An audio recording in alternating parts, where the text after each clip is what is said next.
পামাখাপার সিদ্ধ স্থান হলো তারাপীঠ। এটা আমরা সকলেই জানি। আমরা সারা বছর কোনো না কোনো সময় তারাপীঠে যাই মা তারার কাছে পুজো দিয়ে আশীর্বাদ নিতে। আপনি কি জানেন এই বছর 6 জুন অর্থাৎ জুন মাসের 6 তারিখ 2024-এ একটা এমন অমাবস্যা পড়েছে। এই পবিত্র তিথিতে আপনি যদি মাকে ভক্তি ভরে আপনার প্রিয় ফল দিয়ে মাকে নিবেদন করেন, তাহলে আপনার দীর্ঘদিনের অনেক মনস্কামনা মা পূর্ণ করবেন। কারণটা কি জানেন? ওই জুন মাসের 5 ও 6 তারিখে ফলোয়ারিণী মায়ের পুজো হয়। আমরা অনেকেই হয়তো এই ফলোয়ারিণী মায়ের পুজোর ঐতিহাসিক গুরুত্বটা জানি না। যারা জানেন না তাদেরকে জানাচ্ছি যে 1280 বঙ্গাব্দে জ্যৈষ্ঠ মাসের এই অমাবস্যা তিথিতেই দক্ষিণেশ্বরে মা সারদা দেবীকেই আদ্যাশক্তি রূপে পুজো করেছিলেন ঠাকুর শ্রী শ্রী রামকৃষ্ণ। সেই থেকেই এই অমাবস্যা তিথিতে ফলোয়ারিণী মায়ের পুজোর একটা আলাদা গুরুত্ব ও তাৎপর্য রয়েছে। এবার আপনাদের বলি কীভাবে এই তারাপীঠে যাবেন। অনেকে যারা যান তারা তো জানেনই, আর যারা যান না তাদের জন্য বলছি, তারাপীঠে গেলে কিন্তু তারাপীঠে একটা স্টেশন আছে, কিন্তু ওইখানে নামবেন না।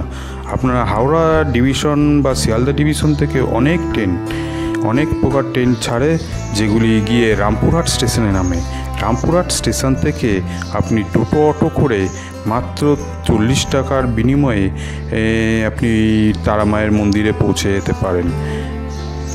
আপনাদের সুবিধার জন্য জানিয়ে রাখি, হাওড়া থেকে যে ট্রেনগুলি যায় গণদেবতা, কুলিক এক্সপ্রেস যায়, হাওড়া থেকে Joynagar express, Shaheed express, Malda intercity express, আর শিয়ালদা থেকে যায় কি যে Maa Tara express, Kanchankanya express, Gour express, Padatik express. যে কোনো একটি ট্রেন ধরে আপনি যেতে পারেন। অবশ্যই নামবেন রামপুরহাট স্টেশনে। বন্ধুরা, আপনাদের আরেকবার বলে রাখি, জ্যৈষ্ঠ মাসের এই অমাবস্যা তিথিটি ফলোহারিণী অমাবস্যা হিসেবে প্রতি বছর পালিত হয়। এই দিনে দেবী ফলোহারিণী রূপে পূজিত হন মা কালী। মাতৃ উপাসকের কাছে এই অমাবস্যাটি অত্যন্ত গুরুত্বপূর্ণ এবং এই দিনটি কয়েকটি আচার নিয়ম পালন করতে পারলে দেবীর কৃপা অবশ্যই হবে, জীবনে সকল বাধা বিঘ্ন দূর হবে।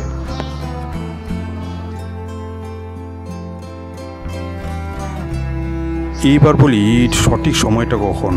এই ফলোয়ারিণী অমাবস্যা 2024-এর সঠিক সময়টা হচ্ছে আগামী 5ই জুন 2024 বুধবারে শুরু হবে সন্ধ্যে 7:15-তে, আর অমাবস্যা চলবে 6 জুন বিকেলবেলা 5:53 পর্যন্ত। তবে আমাদের হিন্দু শাস্ত্র অনুসারে যেই দিন সূর্য উদয় হয় সেদিনই কিন্তু মাকে পুজো করা উচিত, ওইটাই আসল তিথি। সেই হিসাবে আপনারা 6 তারিখ কিন্তু পুজো করতে পারবেন বিকেল 5:53 পর্যন্ত। বন্ধুরা, তন্ত্র সাধকের কাছে এই ফলোয়ারিণী অমাবস্যা অত্যন্ত মহত্বপূর্ণ তিথি। আর্থিক উন্নতির জন্য এই দিন বাড়ির উত্তর পূর্ব কোণে একটি মাটির প্রদীপ জ্বালিয়ে রাখবেন, তবে তেলে নয়, ঘি দিয়ে মাটির প্রদীপটা অবশ্যই জ্বালাবেন। প্রদীপে 3টি লবঙ্গ, 3টি এলাচ, একটি মুদ্রা দেবেন।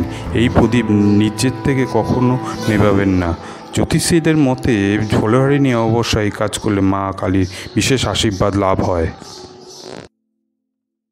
যেহেতু তারামাকে জ্যৈষ্ঠ মাসে এই ফলোয়ারিণী পুজো হচ্ছে, তাই চেষ্টা করবেন জ্যৈষ্ঠ মাসে যে কোনো ফল দিতে সিজন, যেমন আম, জাম, লিচু, কাঁঠাল, এই যে কোনো একটি ফল দিয়ে মাকে পুজো দেবেন বা নিবেদন করবেন, এবং চেষ্টা করবেন ওই ফলটা সারা বছর না খাওয়ার, নেক্সট বছর পর্যন্ত না খাওয়ার চেষ্টা করবেন। যদি ভিডিওটি ভালো লাগে এবং যদি ইনফরমেটিভ মনে হয়, তাহলে দয়া করে একটি লাইক দিতে ভুলবেন না, কারণ আপনাদের একটা লাইক এরকম নতুন নতুন ভিডিও তৈরি করতে আমাকে উৎসাহিত করবেন। আর যারা নতুন তারা সাবস্ক্রাইব করবেন, যাতে আরও ভবিষ্যতে এরকম নতুন ভিডিও পান।